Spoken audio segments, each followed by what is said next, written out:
Hey, how about you, everybody? Welcome into this week's edition of the Auburn Live Recruiting Show. I'm your host, Jeffrey Lee, Senior Recruiting Editor of that site. And I'm joined on this Thursday, July the 6th, 2023, as I always am, by Mr. Jhead and Mr. Cole Pinkston. How about you, fellas? How about you? How about you, brother? Cole's got a little Keith in him. You heard him? Yeah, I do. Well, it's my tribute. Okay. Believe it or not, I actually talked to Hit him it again. July. How about you, everybody? Oh, my goodness. Hey, if you've been under a rock, you've missed a lot this week, man. We have had news rolling out pretty much all week long. Some good, some bad. Not all great, but most of it was pretty positive. We'll get to all that and more. First, we want to throw a little how about you here to the woman who sponsors the show, Miss Jessica Andrus with the Talents Group, folks. She is a 5-star realtor in the Auburn, Opelika, Lee County area. I promise you, if you give her a call, if you use her to sell your home, to find your new home, you will absolutely not be disappointed. She can do it all, folks. She is with the Talents Group. Jessica Andrus, 334-704-4442. Tell her we sent you. All right, folks, big news for Auburn this week, positive news for Auburn this week is the commitment of Mr. D'Angelo DJ Barber, the 3-star. I think Rivals has him as a 4-star. I think everybody else has him as a 3-star, high 3-star. Either way, Auburn loves this kid. We'll get to that because Cole can attest to that. DJ Barber from Clay Chalkville picked Auburn over Arkansas, Georgia Tech, some schools like that. Wasn't a statement kind of win like we talk about, but he was one of those in-state kids that you can't let get out of the state and go to Arkansas or Georgia Tech that you wanted. So DJ Barber announced his commitment on Tuesday, July the 4th. Cole, listen, you've been high on this kid for as long as I can remember. You know, even when he was a little, 3-star, couple of offers, but Auburn was very high on this kid. Well, why? You have to forgive me because I tend to lean towards the guys that are what I call a true traditional linebacker. And the game sort of went away from those guys for a minute. But the funny thing about football is when something starts going one way, offensive coordinators will learn how to, let's just say everything goes to a spread offense. Well, they're going to learn how to start powering it. It's smaller guys on the defensive line and the linebackers. Well, we can run the football. And it's just going to keep going back and forth like that, and that's how football works. The good thing about DJ Barber is he fits both the new style of offense and he fits the old school style of offense. And the hard part about finding a good linebacker in today's college football, and there's not just a plethora of great linebackers out there. I'm talking about in college football right now, is you cannot find a guy that is old school anymore. It's tough. One reason is because you don't tackle as much in practice and stuff anymore. It's just the way it goes. DJ Barber is a downhill. Every single first step he takes on the play is downhill. It's called a key step, by the way. He's very good at it. He's good on the sideline to sideline stuff. He can get in passing lanes. He can rush the quarterback. I just think that he is a traditional linebacker in every sense of the word. I think he's the kind of linebacker that Auburn's been successful with. Deshaun Davis, Jacoby McClain, Trey Williams, KJ Britt. He's in the same mold. And I thought, man, this is it. When I first saw him, I said, you can't miss on that guy. That's a guy you got to have. And you know what? Josh Aldridge felt the same way. With all these talented linebackers on the list, he said, that is a guy that I will press on and I will get eventually. Travis Williams, I noticed he's 6 feet tall. Yep. Is he a lot like that for these older folks like myself? Yeah. I mean, look, he's just a guy that he's so good against the run game, but he's good enough to be able to cover a little bit. And I've pointed this out a few times, but when he was pretty much the only linebacker that played in the 7-on-7 camps for Auburn this year at, a couple weeks ago. Linebackers don't really do 7-on-7 as much. It's more for the DBs, obviously. He hung in there. Wasn't great in coverage, but if anything crossed his face, he knocked him down to the point where they were like, all right, maybe 7-on-7 it for you, buddy. Oh, damn. But no, it was hard for him to hold back. Yeah, exactly. Like, hey, let's take a little bit of it's just 7-on-7. We ain't got pads on or anything, but that's just the way he plays, man. I love that. I think it's perfect. I think it's perfect fit for Auburn, number one. I agree, Cole. I mean, you're talking about a high effort, high energy guy. very instinctive. And look, he's athletic. Nobody's going to confuse him with DeMarcus Riddick, right? He's not that kind of athlete, but he doesn't necessarily need to be with the way he plays the game. And Auburn has been successful with these kind of guys, with the Kurt Cranes, with the Alex Lincolns, with the Deshaun Davises, guys that might not have all the measurables, but you know what? They understand and process the game at such a high clip that they don't have to. They see it before it's going to happen. You're right. That first step by DJ is elite. That's one of those traits that you're looking at. Can a guy play the triangle? What's his first step like? Can he take on guards and tackles? Is he physical? Can he play sideline to sideline? DJ can do all those things. And so I think it was a very valued pickup. He's the kind of guy you're not going to have to motivate him every day at practice. As my drill sergeant once told me, his wood's going to be wet, brother. You're not going to have to worry about getting that fire started, okay? That's right. He's going to come to work every day. He's going to have his lunch pail. He's going to have his hard hat. He's going to do the necessary things to do. He's going to be the captain of your defense and get everybody set. He's got the whole game from the mental standpoint. And as he continues to develop physically, I think you're only going to see his game improve. So while it is not a blockbuster impact, like 5-star type pickup, it's a valued pickup all the same. He's a core guy that's going to be in this program. He's a guy that you can count on for the years to come to be productive. Good commitment, man. Had to have that guy at linebacker. The linebacker position looks pretty decent right now. You've got DeMarcus Riddick coming up, potentially announcing his flip on the 26th. You've got Wyatt Simmons, who I think is a real person. Yeah. I cannot, prove it. But there's a linebacker from Arkansas with some really good film and some really good offers. Yeah. I don't know that anybody has ever talked to this kid. Except I have one time. Did you really? I have a story with him. It was actually me and Clemente. We got him on the phone one day after he had left, because he left at like 8 o'clock in the morning. We both get there at 9:30. So now that he knows your number, he'll never answer it again, right? I've tried him again. I don't think Clemente's got him either. But hey, look, So we still don't know that he's a real person. Only somebody on the other end of the phone who said he was. He was here for 707. I looked for him. I looked for him all over 707. Here's the thing, guys. When guys like that come to 707, now I said DJ Barber was the only linebacker, but Joe Phillips was also there, but he was kind of busy. Okay. Yeah, he was over the tower. and Barber was too, by the way. In fact, he's the one that was having the one-on-one conversations with Freeze. And right after that balcony visit, he comes down, talks to us. He said, "Ain't nobody beating Auburn, man." I said, "Arkansas, though, T-Wig, they ain't going to beat Auburn. They ain't going to beat Auburn." So he went ahead and locked down DJ that day, it seemed like. Joe Phillips the same way. The balcony visit, man, it paid off a little bit, didn't it? But Wyatt Simmons, back to him, he's unique, right? I mean, he is as old school gets. You're talking about a guy that didn't have a highlight video until this summer, put it out, labeled his highlight video football, and that was it. No contact information, no anything else, and just posted it.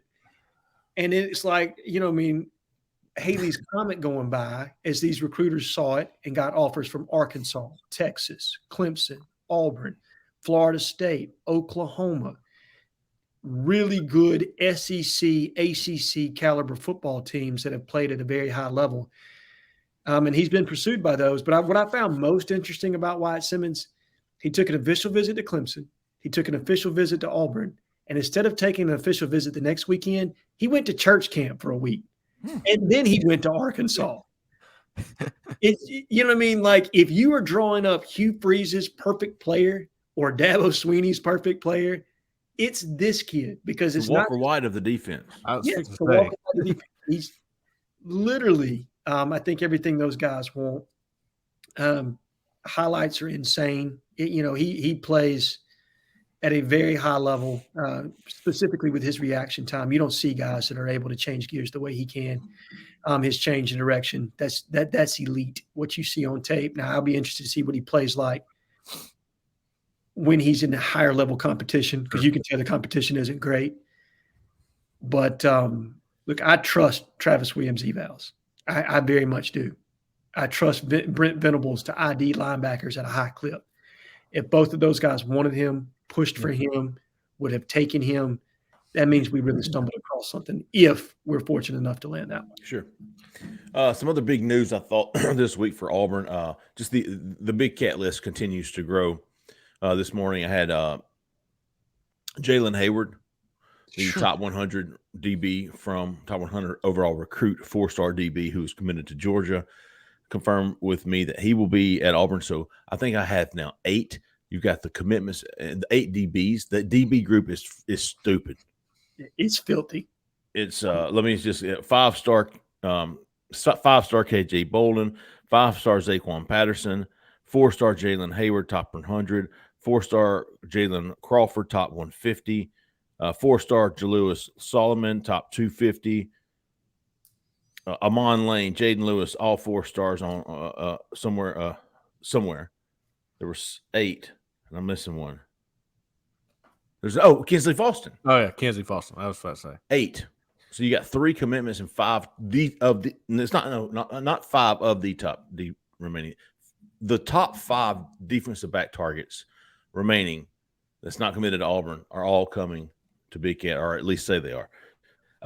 Other additions, who else do we have? Well, I think they've all been DBs. Malcolm Simmons confirmed this morning. Yep. Perry Thompson, DeMarcus Riddick. DeMarcus Riddick. Bradley Shaw. Yeah, he was the other linebacker we didn't talk about just a minute ago. He told me that a while back. I probably need to check back with him, but we're expecting him to be there, definitely. Sure. I still have Cam Coleman on the list. I still have Red Morgan on the list. Yep. I don't know that I expect either of them at this point. I don't know. I just don't know what I'd take them off at any point. I probably wouldn't. Let them roll. Let them ride. No, I'm saying I probably wouldn't expect them to be there. Yeah, I don't know that I am. No, I think it's too close off the commitment timeline for them to probably show up at Auburn. Now, look, it wouldn't be the first time that I've been wrong, and I'm talking about wrong today. So yeah, right. You know what I mean? It's not beyond it for them to show up, but for me, the timing seems a little too tight for them to commit in the month of July and then turn around and show up for Big Cat weekend. I expect Mal Waldrop. I expect Dalen Upshaw. And I just recently talked to Mal. He told me he was going to be there, Okay. So that was good. Did you say the Flying Squadron crew there, the JJ Falk and CJ May? Got CJ and JJ, 2 4-star. I mean, are these kids playing on opposite sides of the defensive line? Yeah, they do. What in the world, dude? Well, that's only because Keldrick's not there this year. Wow. So that was weird. Actually, JJ plays in the field. He does not play the edge. Okay. And when I talked to JJ a little while back, he's like, I kind of want to play safety. I'm thinking, buddy, you're a little big for that. I love it, but hey, you might want to try linebacker. I think. Need to check with, speaking of 2025, Alvin Henderson told me he was maybe going to Oregon that weekend, but if he didn't, he was coming to Auburn. I haven't heard back from him in about a week. He should be knowing where he's going. I think we all feel Auburn's the team to be. I think Cole has a prediction in for him. I hope I do. Maybe I don't. Yeah, it was kind of after that week. I mean, he spent a good week at Auburn during June, and it was mostly because he was at a basketball camp. But there was a lot of downtime during that basketball camp, and whenever there was, he was just hanging out with Coach Freeze and all the guys over there at the facility, watching camp, doing private workouts, all that kind of stuff. So I really thought that Auburn made a big move for him there, and I had already thought Auburn was in good shape before that. I think who was his other school? Was it Alabama at one point? Yeah, but it's Oregon now. I think Alabama's fallen off somewhat. Well, they got Anthony Rogers. Yeah, you got Oregon in there. Georgia seems to be in there somewhat. Florida State. Yeah, I think Florida State and Oregon, honestly, are the other two teams. Definitely a statement win for me. Alvin Henderson is a statement win for me. Yes. If he doesn't come to Auburn, he's going to a high caliber program. Yeah, he's going to a high end Power 5 school, more than likely. So that's a guy you got to have. The bad news this week. What did the positive news outweigh the good news? The bad news, but there was significant bad news for Auburn. Cam Coleman, the 5-star wide receiver from Central Phoenix City, surprisingly announced his commitment, and even more surprisingly, announced it to Texas A&M. Yep. If he was intent on shocking the world, at least the United States where they play American football, he accomplished that goal. It was I'll tell you the story. I think I told you all this before. We had heard buzz for the past week that Cam was going to announce on Tuesday, and could not find anybody at Auburn that thought this. And I thought, well, maybe they're just downplaying that. They want everybody to be surprised. Right. But I was convinced at this point that if he did announce it on Tuesday, it was going to be to Auburn. Same. And so, but Auburn just didn't. And I guess that should have been the first red flag. Either way, checked with the national guys. Everybody felt very sure about Auburn.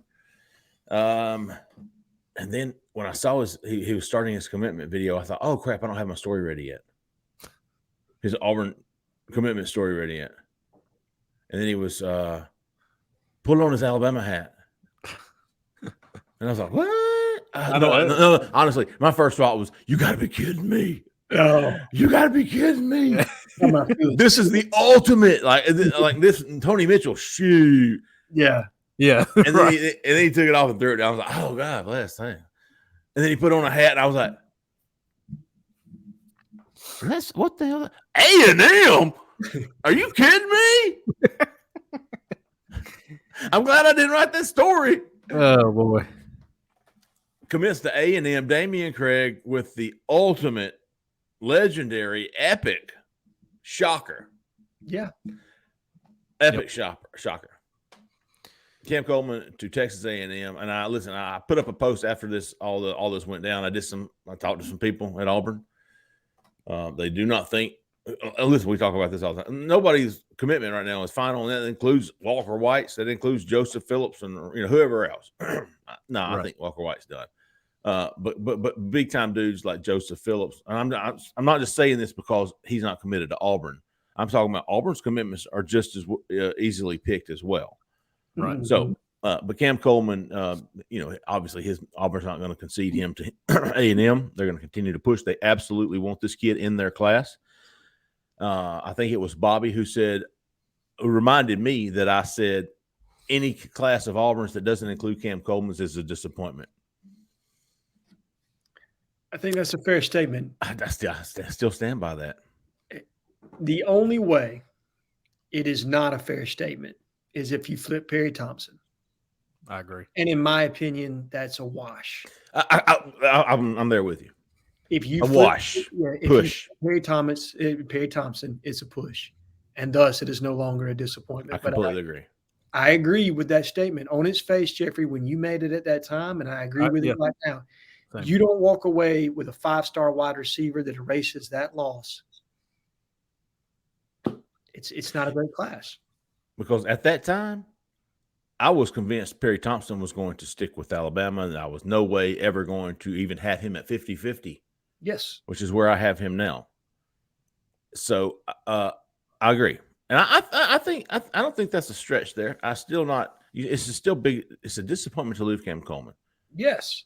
But absolutely. You flip Perry Thompson. Now, if you don't get Perry Thompson, it's a disappointment. This class is a disappointment. No matter who you get on defense, no matter how many 4 or 5-star DBs you sign, it's going to be a disappointment.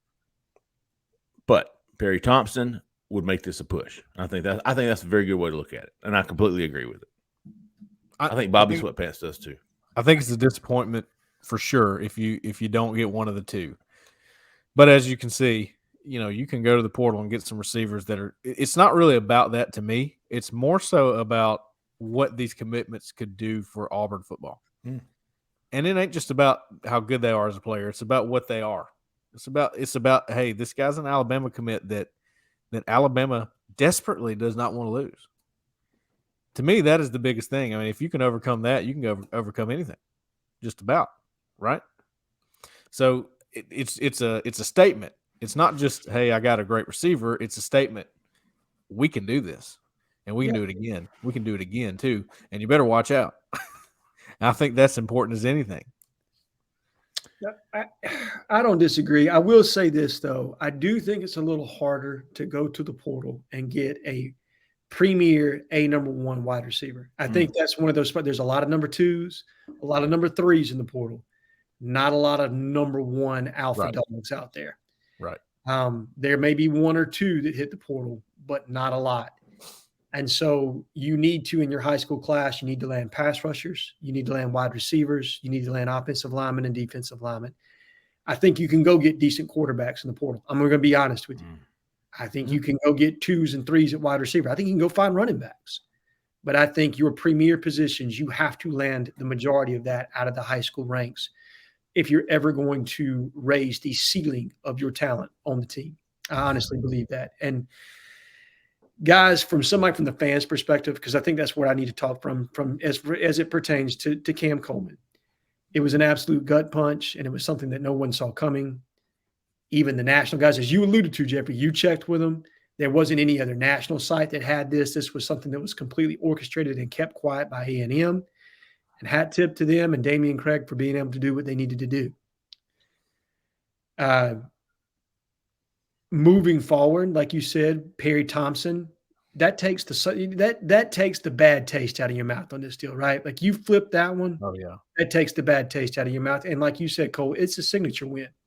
And we're going to have a question about what are signature wins later today, but turn around, have a solid month of July with the other commitments that we expect to be in the class. And there are a couple more that we expect to commit. And we'll talk about one of those here in just a second. And then get a big cat or a weekend around big cat. And we're back, baby. But it's got to all come together, right? Right. Yeah. And we need to see it to believe it now. If you didn't need to see it before, you need to see it now from the fan perspective for sure. Because you had a lot of hope until that happened. And then it kind of, it just took the wind out of your sails. Big time. Could possibly get that win going again. You've got Malik Blockton announcing this weekend, Auburn or Texas. Jalen Crawford is expected to commit in the next week or two. Auburn, LSU, Florida.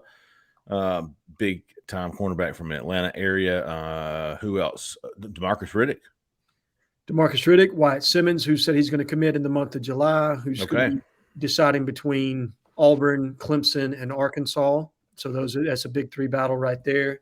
Yep. Like you said, Demarcus Riddick, Georgia, Alabama, and Auburn all in the mix for him. Perry Thompson.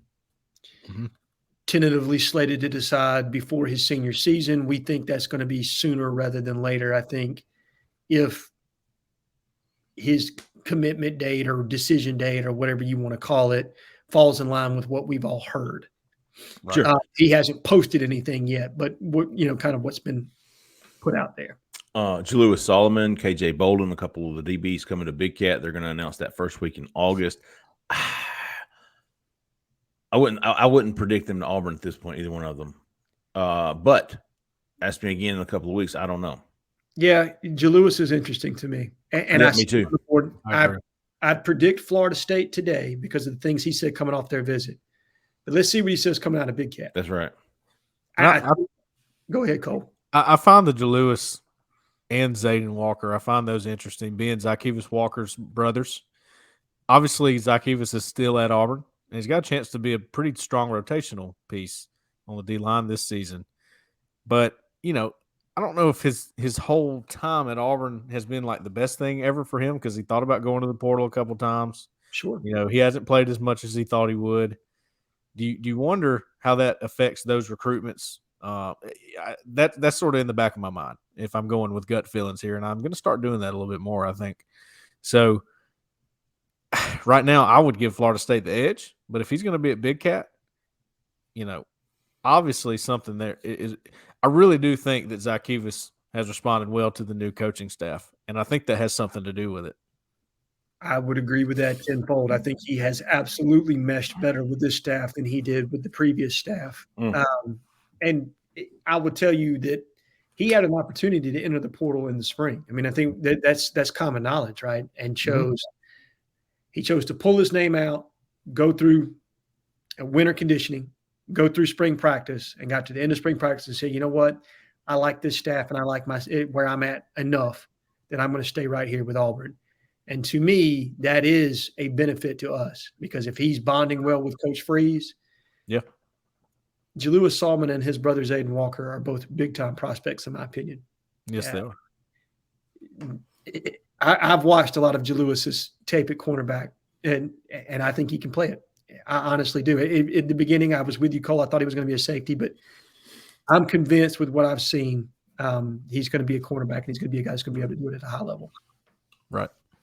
Definitely be keeping an eye on that. We're going to be confirming more Big Cat visitors over the next week, couple of weeks. What is today? The 6th? 6th. Yeah. Yes, the 6th. So that's 3 weeks, a little more than 3 weeks away. We'll be doing our best to confirm more, probably do some editing as well. And I'm expecting a lot more offensive linemen and defensive linemen. I know one guy's coming. He's a big dog too. Yeah. I just got to hold off on him until he's okay with me putting it out there. He doesn't want a lot of attention. So I'm going to sit on that one for a minute, but Auburn fans will be pleased. And all right, so let's get to some QFTCs. There we go. Questions from the corner. I love going straight to the folks and to get them. So we're talking about things that people want us to talk about. They want to hear about, man, because we would just talk about salt and watermelon, and brush your teeth before you drink coffee, guy. War Dan Eagle, what would you consider a statement July, and then maybe just a successful July for Auburn? This is a great question. Who wants to take it? Does everybody want to give their little opinion on this one? Because I got one. I feel like we're going to have similar answers, I feel like. Okay. Go ahead, Cole. I'll let you jump in first, and I'll give you mine. I mean, it's real simple to me. It's DeMarcus Riddick and Perry Thompson. Make those happen. Make them happen. I agree. It's, to me, statement means you get the 4 guys that we just talked about, okay? Because you got to get those. Those matter as well. You got to make sure you land Malik Blockton over Texas.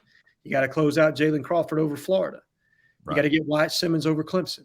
So you got to do what you need to do there. And then you need to land DeMarcus Riddick, and you need to land Perry Thompson. And if I'm being honest with you, it's not going to hurt my feelings if you get Jalewis Salmon on August the 5th. Okay? I think all of that's doable. I also think that it could blow up in your face. So, you know what I mean? God, man, it's so hard to say. But that's the statement is getting all of those guys. That is the statement to me. It is, because you're walking a really fine line right now, like you just said. It could go a couple of ways. One way is very good. One way is very bad. It is a very fine line. So you make those happen, and you have, not only avoided disaster, but proven you can do this. Even without, just without playing football at all, you can do it. Look, 5-star recruitments are never easy. I think I made this post on the board the other day. There are all kinds of things that are going to happen with a 5-star. All kinds of people are involved. You got to know the background on each of these guys. You got to know all the moving parts. Right. And whether or not we have momentum for DeMarcus Riddick and Perry Thompson today does not mean that will be the case come Big Cat weekend. Mm-hmm. So you got to figure out a way to maintain whatever leverage it is that you may or may not have. You know what I mean? And see that thing through to a commitment. If you're going to have a successful July or a statement July, that's what that is. A successful July to me, land the other 3 guys we talked about and get one of the 2. That's exactly what I was going to say. I think that's a successful July. If you walk away with one of the 2 and you get the other 3 that we've talked about, that's still a successful July. You go 3 for 5. You miss on DeMarcus Riddick. You miss on Perry Thompson, and you still get Jalen Crawford. No. That's not success, in my opinion. That's Brian Harsin. Probably a little higher clip than Brian. That's Gus. I'll give you that's Gus. Harsin would have been at about 7 commits, but that's okay. Yeah, that's fair. But yeah, okay, that'd be Gus. But typical Auburn that we have grown to know goes 0 for 2 with DeMarcus Riddick and Perry Thompson. Right. You get one of those that's successful. You get 2 of those that's a statement. Yep. All right, good stuff, Wardan. Oh, Clayton, is there a better chance to flip PT or Riddick if you had to choose? Who does Auburn have a better chance to flip? Perry Thompson or DeMarcus Riddick?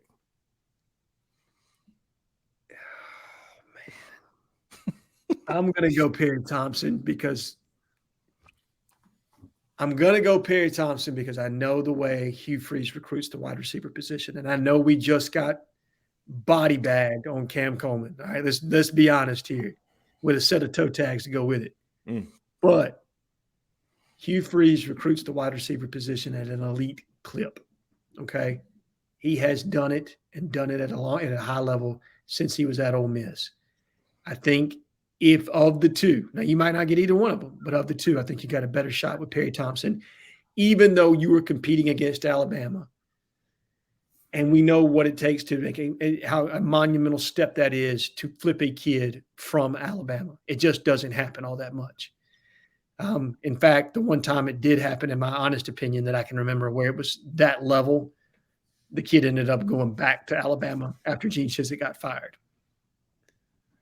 So, to me, it's Perry Thompson, but I'm interested to hear your guys' pick on this. For me, it was easy. I'm Perry Thompson. I'm team Perry Thompson on this. And you know why? Because we've got Frederick on the case. We've heard a lot more buzz about Perry Thompson than we have DeMarcus Riddick. Yeah. So I would give the edge to Perry Thompson. I've got them both at 50-50, but hell, who knows, man? I would be more. Let me put it this way: I would be more surprised if Perry Thompson didn't flip than if DeMarcus Riddick did. I agree. Okay. I think my pick is Perry, but what's interesting is Alabama seems to be the main threat for both. Well, we know it is for Perry. We think it is for DeMarcus Riddick. Yeah. DeMarcus Riddick makes his decision 3 days before Big Cat Weekend, which is rumored to be sometime that Perry could make a decision. He's supposed to be at Auburn. We know that.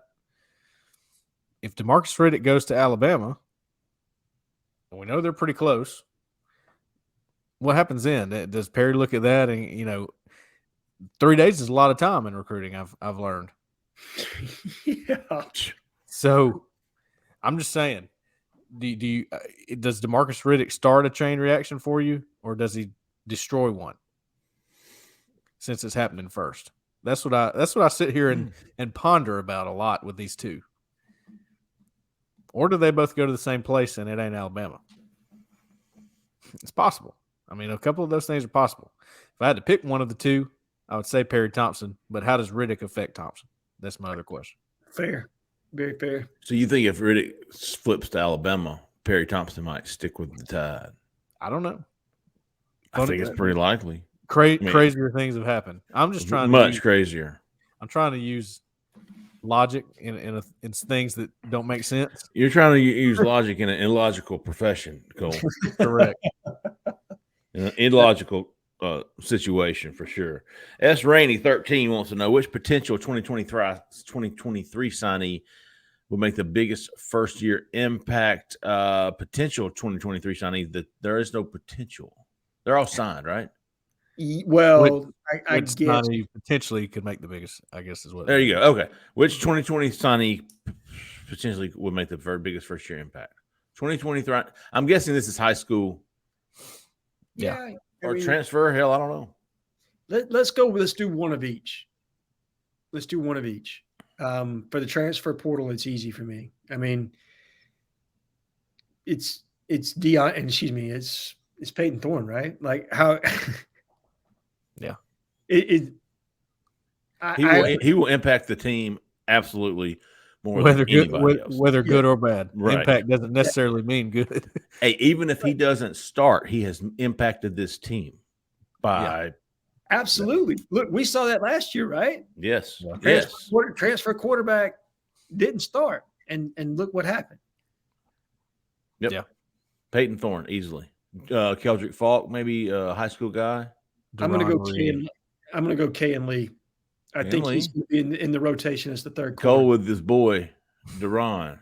DJ, they call him. I'm told. DJ Reed.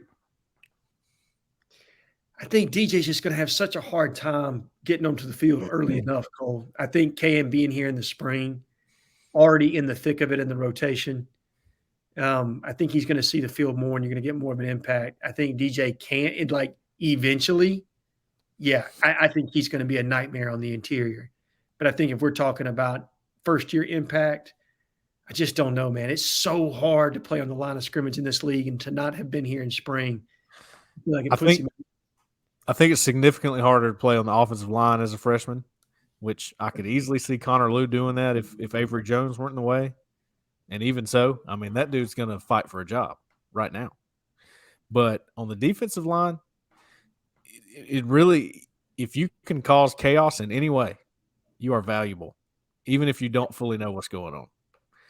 So maybe in game 1, K and Lee, but by game 10, I think DJ Reed's going to be in there, man.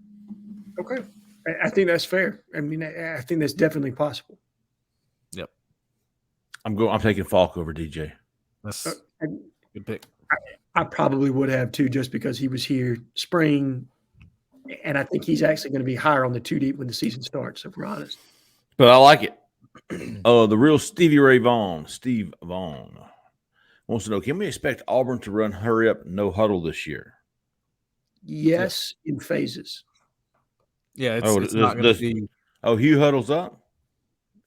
I don't think he huddles. I think it's more up tempo and slow tempo, and we're going to mix it up. Does anybody huddle up anymore? And all right, break.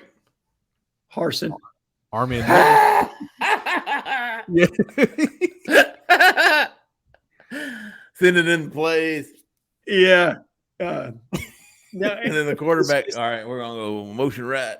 14 to Can you imagine seeing people huddle up? The quarterback runs over to get the play. Yeah. All right, now that doesn't happen anymore anywhere. No, it doesn't. Sending the wide receiver in with the play. And after the play, the center he's like, huddle. Remember the center? He's huddle. I'm right here. Huddle. Huddle. Everybody huddle up around the center. All the way through high school. That's how the game was played, right? Yeah, man. That's how we did it. But no, I don't expect a huddle offense. I think it's going to be a lot of check with me. Things are going to be called the line of scrimmage from the coaching staff. Right. A lot of RPO decision-making done on the fly. There's going to be hurry up, but they're going to change tempo a good bit. I think that's what people have to get accustomed to. They are going to go fast, but they're going to do it in a way where it systematically makes sense for them and schematically makes sense to hit the accelerator. They're not going to do it all the time. When their defense is gassed, you could expect them to kind of take their foot off the throttle a little bit, give them some breathing time, play some complementary football. And in the same sentence, when they know they've got an advantage on the offensive side and the defense is gassed, expect them to run at a high tempo. I mean, they're going to try to absolutely wear you out. So it's going to be a mix of speeds because defenses have gotten too good at playing at one speed. You know what I mean? Kirby almost perfected that during his time at Alabama and learning how to defend the hurry up, no huddle. So you had to learn to kind of vary things to a slight degree. Right. Logan Dubs wants to know, what is the most frustrating recruitment that you all have followed or covered? Most frustrating, man, I mean, it could take your pick. I mean, I'm thinking back last year, it was Tony Mitchell. The year before that, it was kind of Curtis Perry. The year before that, it was Rashaan Evans for me will always be the gold standard. The ones that tell me one thing off the record and in private and trusting, and I keep that secret, and then they burn me. Yeah. That's frustrating as hell because they're messing. You know, that ain't cool, man. I would say Peaches probably had to be the hardest one for you, right? The most frustrating for you, right? That was pretty fun. Oh God. I'm trying to put myself back in that situation and remember his recruitment. Because you were doing some deep dive investigative journalism on that one. Right? That was after it was over with. During the recruitment, I really don't remember. I remember, the aftermath. I remember the investigation. I remember the story. I remember the aftermath of the story. I don't remember being frustrated. Of course, my memory kind of sucks sometimes. But yeah, I would say some of those, the Tony Mitchells, the Curtis Perrys, the guys that tell you one thing and trust and then do the other. Yeah. Make you look like an idiot and they don't care. Did you cover? Go ahead, Cole. The most frustrating I followed was Rashaan Evans and I wasn't here for that. Oh, really? Yeah, you were on your hiatus in North Carolina. I was in Murphy, North Carolina. Sure was. I mean, I wasn't doing this. I think Hoke was covering that. I think he was because me and him have talked about that a lot. Comes from. I think Justin would absolutely call that one his most frustrating after talking to him. I think he did to Justin what it seems like every year somebody new. He did because Justin had listed he had your hot boards out and he had Rashaan Evans at 70%. Oh, that's where the 70% comes. Is it really? I thought it was me. No, it comes from Justin, and unfortunately, I'm sure he loves the fact that I'm bringing this out right now. Shit, there ain't no shame when it comes to covering recruiting, dude. No, and look, Justin was reporting what the kid told him, what other players in there, in recruits in that class had said that they had told him. I mean, it's Justin all but texted me when Cam Coleman did his thing. Jarrell Poe for me. No question about it. Jarrell Poe. Oh, I forgot about that. Yep. Jarrell Poe told me, this was back before social media. I'm sorry, Cole. It just hit me. Everybody knows the Jarrell Poe story. This was back in 2004. It's a great story. Early 2005. And no social media. Hell, I don't even know if we had cell phones back then. Had to have, because Brian Matthews was up at Tumors with me and was like, Jarrell Poe just committed to Ole Miss or LSU, wherever the hell he went. I was like, no, we didn't. Because my story was up with quotes. I'm committed to Auburn. No, he committed to Cole. Go ahead. I'm sorry, Big Dog. Now, most frustrating to follow was definitely Rashaan Evans for me. Most frustrating to cover, Bo Hughley. Ooh, good one. Very good. Yeah, man. Because he'd tell you stuff all the time, even in private. Hey, he would. Listen, I have a source that never mind. I'll leave that off. Yeah, I didn't want to say too much about that one, but I had to throw it out. No. Maybe Bo transfers here one day. Who knows? J-Lee's Drugs is asking a J-Lee's Drugs type question. How high up are y'all sources? Obviously can't put them out there, but are they position coaches, recruiting staff, or people close to the program? Not going to touch that one, Big Dog. Yep. No. Keep moving. Good try, though. It's worth a shot, right? North Georgia Tiger, can you help break down the safety board just a bit? Tons of talent being recruited for 4 spots. Take it away, you two. So you've got Falston in the boat, right? Or Kinsey Falston. And he's probably your field safety. You could also drop into the nickel. Yeah. But then you've got 3 safeties that are kind of grouped together. And I think Zach would take any one of those 3, if not 2 of those 3, if he could possibly get them. And that's obviously your 5-star out of Buford. Yep. In KJ Bolden. Mm-hmm. That is Zaquan Patterson out of South Florida. And that is, it's Adam Hayward, correct? It's Jalen Hayward. I'm sorry. AP is what he goes by. AP, is it Pup? Or was that Pup Howard from last year? Pup Howard. Okay. Pup Howard went to South Carolina. Yeah. AP, yeah. And I think all 3 of those guys are grouped so closely together, they would not care about any. Get one. Get one of them. One of those, and I think they are absolutely satisfied with the safety board with already having Kinsley Falston in the boat. Now, beyond that, you've got a guy like Red Morgan.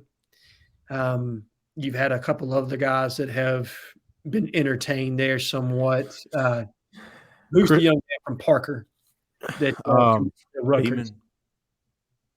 From Parker. Parkview, I'm sorry, from Parkview High School that committed. Antonio White. Antonio White, they've experimented, offered him, talked to Christian him. Peterson was a guy that but I think he's fixing to come off the board like tomorrow. So yeah, I think to UCF, right? I think that's where he's going to lean. Tell you what, Gus killing it down there. Hey, let me tell you something on Christian Peterson. Now that's the guy. I feel the same way about him as I do D'Angelo Barber. That's a guy that's just a great football player, and thought he was pretty good personally. So that is a very good pickup, in my opinion. Cole, I'm with you. I thought he was the ideal nickel for this scheme, and I'd still double back on him if we have a couple misses. He's a good one, no doubt. I agree. But I mean, as you said, safety board is strong. If you get one of those guys, you're in business. And Kinsley Falston's good too, by the way. Yes, he is. Very. Yeah. So Let's see. Clayton is back. When December comes and signing day is done, how confident are you that Cam Coleman will end up signing with Auburn over A&M? How confident am I? That's one of those ask me later, right? Not very confident right now. No, me neither. I I have close to zero confidence, but ask me later, like Jeffrey says sometimes, maybe. I think I'll have him at 10% on the hot board because Auburn's not going to give up. I expect him to visit again, probably come to a couple of games. They're certainly not going to give up. No. And I have to tell you what, here's what gives me a little bit of confidence there is Jhead thinks A&M's going to tank. Yeah. And I don't think Auburn's going to tank. I think Auburn's going to have a 2,500-yard passing quarterback. I think they're going to have a couple of 800-yard receivers. That brings up an interesting point. If Texas A&M is getting to the point where if they don't win, they're going to fire Jimbo Fisher, then wouldn't it be worth their while to get the buzz up by getting such a huge commitment that came out of nowhere? I mean, isn't that kind of strategic? Absolutely, it is. It buys you time. We all know this. Recruiting buys you hope. It buys you goodwill. Landing 5 stars and holding on and signing 5 stars. Because look at Jimbo's record otherwise. He's a 500 coach in the SEC. Is he really? He's a 500. You take out the COVID year, he is a 500 coach in the SEC being paid $10+ million a year. Damn. With an $80 million buyout. Not to mention making a splash, but don't you think they would be willing to ante up a little bit more money than maybe others just because it's desperation at this point? I think they could. And look, I honestly don't know what the NIL offer was to Cam Coleman, and I'm never going to pretend to know. I'm sure it was substantial. He's a 5-star, right? Like every one of those guys are going to get high-end offers. Right. Is A&M in a position where they felt like they needed to overpay to buy to create some goodwill? Sure, I can absolutely see that scenario. And as much as I despise Jimbo, look, he's a fantastic recruiter. He's the best coach in August and December every year. Okay, but it's what happens in between the months of September and November that usually end his season a little bit early. But that's just me. You know what I mean? And I do think they're starting to get upset with him there. I think a 7-5 season puts Jimbo Fisher directly on the hot seat, and a couple of those 10-gallon hats start passing around the money jar a little bit to figure out a way to get him out of there. I honestly believe that. Kevin Durant's burner 2, not to be confused with Kevin Durant's burner. How many commits do y'all expect to happen at Big Cat? I think we put the over-under at 1.5. Yeah. That's fair. Well, we did 1.5 for 2024. Right, there you go. But 2.5 overall, because we do believe that there's going to be a 2025 that'll pull the trigger at Big Cat. Yeah, I would say 2 to 3. I think I would say 1 to 3. Yeah, 1 to 3. I think 2 might be the number. If it's 2.5 is the over-under, I go under. If it's 1.5, I go over. So I'm landing on 2. I like it. I got 1 to 3, so that covers all my bases. There you go. Yeah. You didn't say 0 to 3. That's right. Ace is full. Can't get shut out. Since we will take all 4 linebackers on the board right now, I'm going to go over this because I talked with Cole about this. Yes. And he has informed me, and on my next hot board, which will be out on Friday, I was going to make these adjustments. Okay. Cole, talk to me. Cole doesn't believe Auburn is going to take all 4 of those guys. He thinks it's going to be more of what, Cole? Well, I did think they were going to take all 4 at one point. I've checked in on that a few times now. I don't believe that's the case. I think if Auburn gets DeMarcus Riddick, then one of Wyatt Simmons or Bradley Shaw will not be in the class. One of those 2. Now, if that's the case, I'm leaning towards right now it being Bradley Shaw that does not make it in the class. Okay. Because I really do believe that Auburn wants Wyatt Simmons. And now it could go either way with those 2, but I get the feeling that Simmons is the guy that they would take.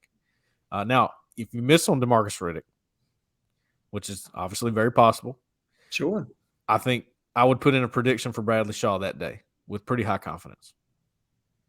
You think it's this sounds pretty good. You got DJ Barber, Wyatt Simmons, DeMarcus Riddick. Those are your three. That's the ideal linebacker class.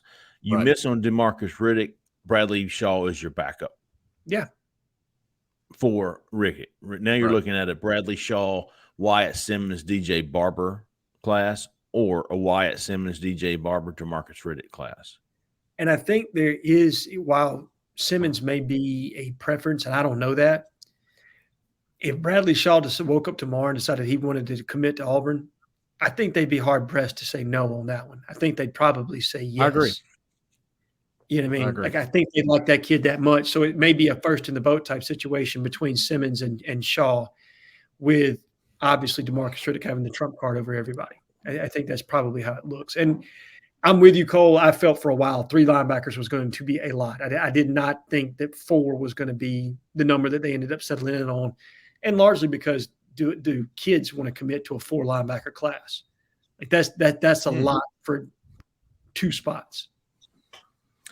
W. Grant, with players such as KJ Bolden, Perry Thompson, that are still in the fold, do you think we will have extra NIL money available if they decide to stay with Bama and UGA? Yes. I would think so, Yes. right? If you're not using them on those 2 guys, you're going to have a lot left over.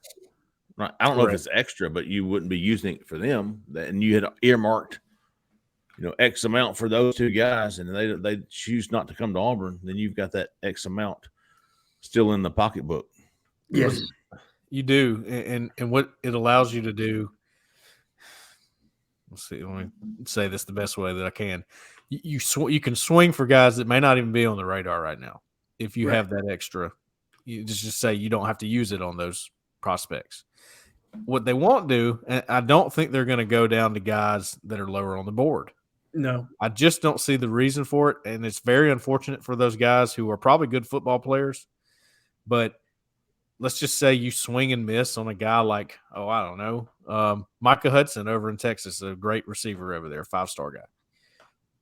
Give it everything you got on that. If you can't get that guy, and this is in the hypothetical that you miss on these 3 guys or 2 guys, hold the money for the transfer portal.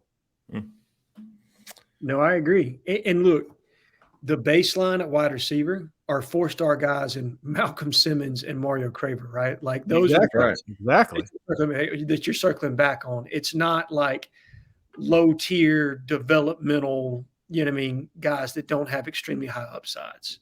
Right.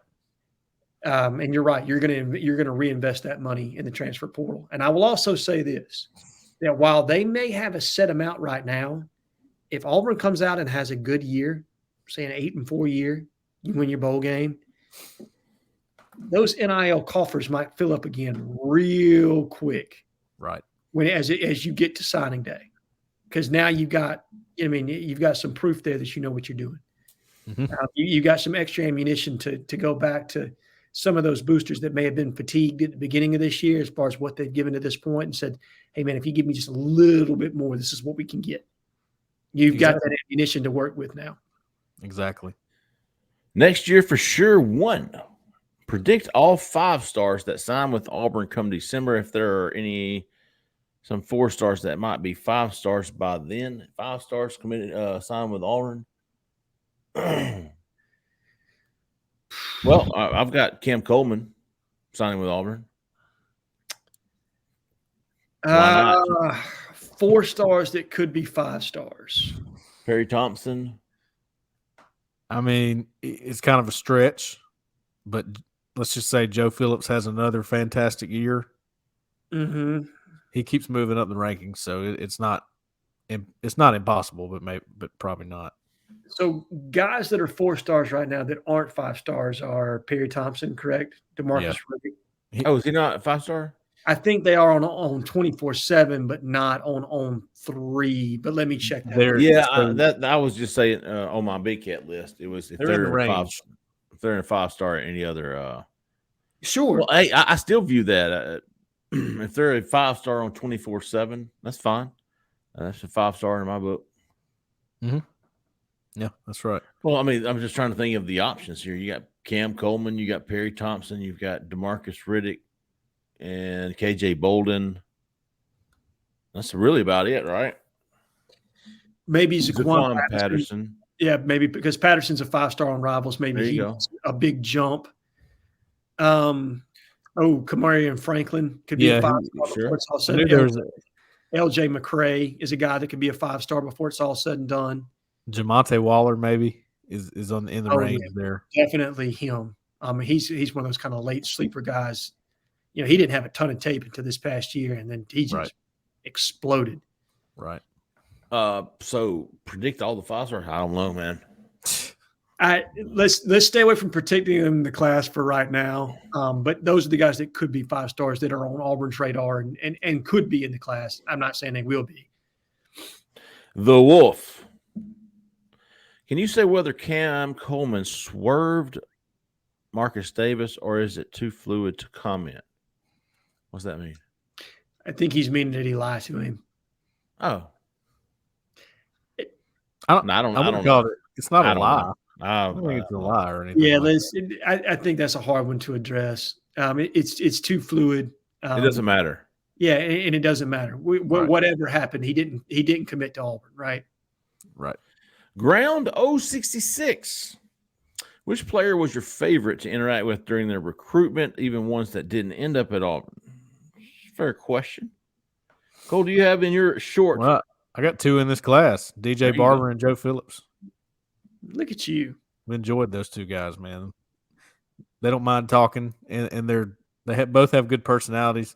I talked to DJ Barber, and I get the sense that he is a guy that's, it's almost like you'd hate to line up against that guy. He's got a lot of passion in his voice. It's like Takeo Spikes was. Same kind of attitude about playing the game of football. Trevon Reed overall is my number 1. Yeah. That's a good one. I'm trying to think backwards. Clay Whedon, we were hunting. Yeah, Clay. Pretty much, I tell you what, the kid who was at Notre Dame, yeah, we were so close that I can't remember his name. It's No. He just transferred to SMU. I thought he was going to come to Auburn. Caleb Johnson. There you go. Yeah. Caleb Johnson. Garner Langley was fun. Reese Mukes was a lot of fun. Oh, I bet Reese was a fun recruitment. And I had some really good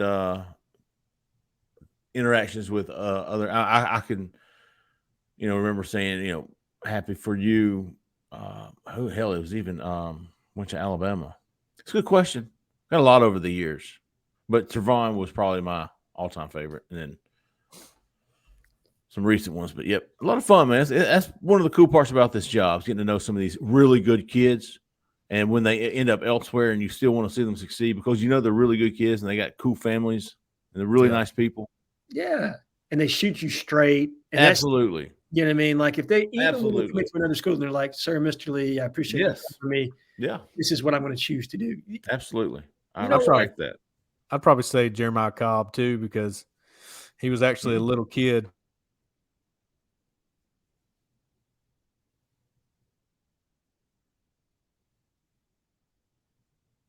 From somewhere, I was like, I feel like I know you from somewhere. So it was one of those deals. But he was always real nice for that reason too. Yeah, this is that's one of the cool parts about this job. Tyler Scott is another one for me. Went and saw him a lot. Steven Sings. Cool. That's a good one. You know what Steven Sings is? I developed a relationship back in high school with him. And so when I started, the transfer portal, dude, it was like I was reading back through our text messages from 2 years ago or whatever it was. And we had he was cool. So I'm really glad to see kids like that, man. I love to see kids that just want a chance at Auburn and they finally get it. I love to see that. Sylvester Smith. Sylvester Smith was a guy that there was no Auburn chatter about whatsoever because whatever happened between them and the former staff, they weren't recruiting him at all. And I saw him at the Alabama-Mississippi All-Star game. He's a Tennessee commit. He's got on Tennessee gloves. And I thought, just in case Auburn were to go for that guy, let me go talk to him real quick. I gave him an interview. He's like, yeah, I'm good with Tennessee. I said, no, I'm just curious if Auburn – he goes, well, I mean, that would be – and he's like, after the interview, he goes, "How do you know to ask me about Auburn?" I was like, "I don't know, man. I was just guessing." He said, you "Yeah." know, I was thinking, trying to, He's like, "I like Damari Auburn." Austin, Cam Brown. Yeah, Trying to think of some of these guys on the team now. Ooh. Real cool. Caleb Wooden for me was good. Caleb. Derek Hall was really cool. I bet, man.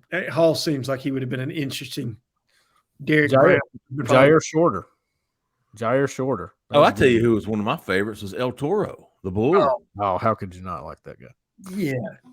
Charlie! We did it, mama. Yeah. Nobody hugs me harder than El Toro. I bet Kenny Irons was a fun one to cover. Oh, both of those guys and their dad, David Kenny and David Sr. David awesome. talked all the time, man. I love those kids. I bet. Man, they were such good athletes, weren't they? Oh, Yes, they were. I don't Kenny remember Irons. story about Kenny when we get off the air. Hey, well, I'm going to end it there. I have got a girl to go marry. Yeah. Gotta go catch a flight. We're going to leave early in the morning. I think we're going to leave Auburn around 4. Supposed to get in Hawaii tomorrow afternoon around 4 local time. So that's like 9 o'clock here. It's like a 15-hour day. Pretty cool with 3 young boys. It'll be a lot of fun. We will, so the call-in show is going to take a break this week in honor of my getting hitched. But the recruiting show will be back next week. Walker White is tweeting out eyes. The recruiting show will be back next week. Zach in the back is going to come to the front in my place, if I'm not mistaken. That's and correct. Then do the same thing for the call-in show next week. So won't miss anything more than one call-in show, and then I'll be back that following week. We'll be getting serious about some big cats. I know this. I will be checking in during my vacation because I want to see Malik Blockton. I want to see what Jalen Crawford does, Wyatt Simmons, Alvin Henderson, if he wants to go. Want to keep track of some of these commitments. So I'll be checking. I won't be completely off. I mean, hell, I've got 3 boys. I'm going to want to get out on the patio sometime and look at my phone, right? Like, leave me alone. Yeah. Let me go deal with these children on the internet. Yeah. And not with the children in the living room. How about some how abouts this week, folks? 3 of them. All right. Nice. So the first one is a combined one for Rice and Kemosabe with the fight that they got into today, which was absolutely epic. You too. Come on, man. But I told y'all before the show, I've never had to delete my own post until today. I just deleted the whole post. It was my post. It was about Malcolm Simmons coming to Big Head. I had to delete it because of these 2 idiots. Yes, y'all were idiots today. I got thorough enjoyment out of that. And then how about you to Jessica and Jeffrey? Best wishes to you both. I'm hoping that Hawaii is going to be a really good time, my man. Thank you very much. I appreciate that, Mr. Head. Yeah. Cole? Yeah, I'm going to give you 4. Let's go with Logan Adams. There you go. Logan Adams is recurring for me. Let's go C-Rob 90. Good one. Coach J Atlanta. Used to be a good fan, now Coach J Atlanta. And then C Armstrong or Carmstrong. I believe it's C Armstrong, though. He's got the scoop on somebody. DeMarcus Riddick. There you go. Yeah. All right, I got how about you to War Eagle J5? How about you to Joe Reed? There you go. Joe Reed.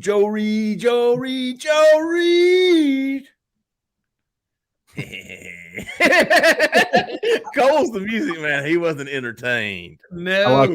I liked it. All right. How about you to Pearl of Wisdom 07? How about you to Harley Tiger? Yeah. How about you to the Musical Mo?